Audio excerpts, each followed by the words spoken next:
seguinte: vamos entender o que está acontecendo na região. Israel está sendo forçado, de alguma forma, a mostrar para o público interno que tem força. Isso é um perigo.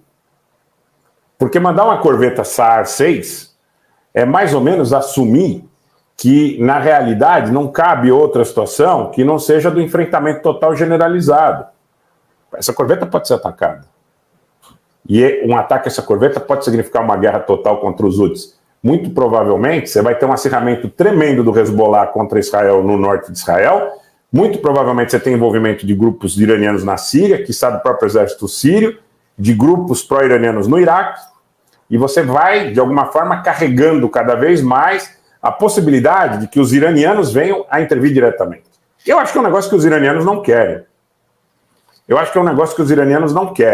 Mas a situação política se desenvolve no sentido de criar um cenário propício para esse enfrentamento, tá?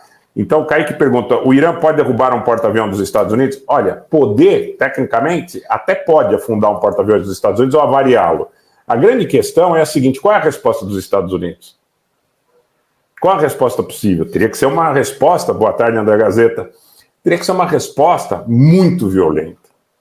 Muito, porque aí o problema é que os Estados Unidos vão entrar mais ou menos na situação que Israel está hoje. Precisa mostrar força, né? Porque se não mostrar força, muito provavelmente vai ter todas as bases na região atacadas. E inclusive está acontecendo isso constantemente, né? Na Síria, no Iraque, hoje aconteceu contra o posto da Philips Conoco, já se tornou rotina. Tá? Então, realmente, Carolina, eu penso que a intervenção de uma ação iraniana direto contra os Estados Unidos ou dos Estados Unidos e Israel diretamente contra o Irã é prenúncio de tragédia. E é um prenúncio de uma tragédia que a gente não sabe como termina. A gente pode imaginar como começa, mas nós não sabemos como termina. Por quê? Eu não acredito que o Irã tenha armas nucleares. Não acredito que uma potência nuclear vai intervir a favor do Irã.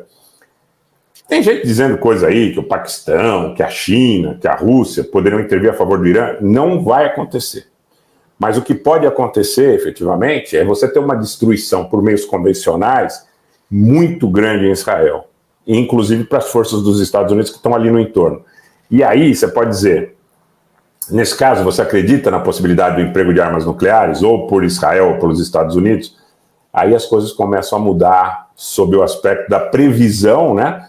Da possibilidade que isso aconteça de maneira bastante dramática, viu, gente? Não é uma brincadeira você tratar com a capacidade missilística que os iranianos construíram nos últimos tempos. A gente já fez até live aqui falando sobre a capacidade missilística iraniana, e os iranianos, eles têm capacidade missilística de destruição muito grande nas bases americanas, em Israel, e eles têm uma capacidade de criar óbices, obstáculos para o trânsito de embarcações, não apenas no Mar Vermelho com os Houthis, mas eles podem criar problemas no Mediterrâneo com o Hezbollah, eles podem criar problemas no Golfo Pérsico, no Estreito de Hormuz, no Oceano Índico, e aí você vai ter realmente uma catástrofe muito grande sob todas as égides, no que diz respeito, inclusive, à estabilidade do comércio internacional. Porque percebam que o discurso dos americanos em relação a essas ações do Mar Vermelho, olha, nós precisamos de uma coalizão internacional para garantir a segurança nos mares.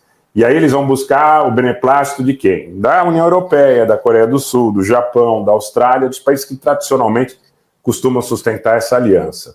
Mas muitos países que não estão diretamente ligados a essa aliança ficam tentados a participar.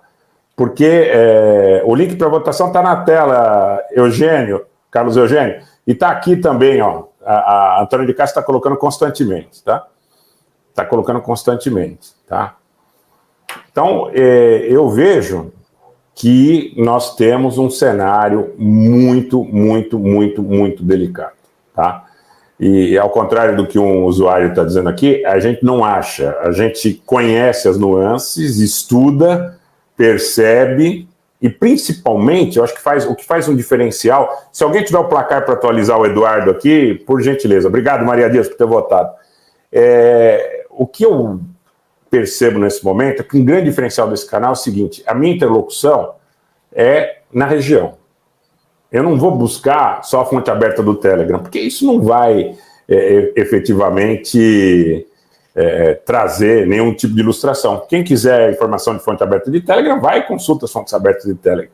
Então, essa nossa interação mais fina é com a fonte local, tá? E eu acho que essa é a grande diferença, tá? Lúcia Vovó está perguntando se Israel seria dono dos Estados Unidos. Olha, o lobby israelense é muito forte nos Estados Unidos, mas eu já disse também, muitas vezes, vou repetir, que é muito forte também na Rússia.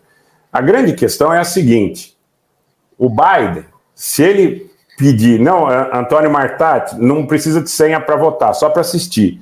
Para votar, você rola até o final, vai rolar até o final, você vai ver lá as bolinhas, aí você vai apertar na bolinha do 250 km e no vote, tá? E depois, para assistir, a senha é Festival 2023, mas para votar não precisa. O Biden perde a eleição se ele continuar sentado nessa coisa do lobby, da IPAC, enfim, da pressão que os próprios republicanos também exercem, setores dos democratas que são mais ligados a grupos sionistas. O Biden perde a eleição. Tá? Isso é certeza absoluta. Se ele não tiver alguma capacidade de contenção em relação ao que está acontecendo em Gaza, ele perde a eleição. E a tendência, se ele não conseguir algum tipo de contenção em relação ao governo do Netanyahu, por que ele diz, né, que é problemático? Obrigado, gente, obrigado, nós vamos virar esse placar. Por que ele diz que é problemática essa questão? Ele diz que é problemática essa questão porque você tem um governo de Israel que tem Netanyahu, mas tem Itamar Ben-Gvir, um governo que é radical e que não quer concessões para, de alguma forma, permitir a existência de uma autonomia palestina, sequer em Gaza, tá?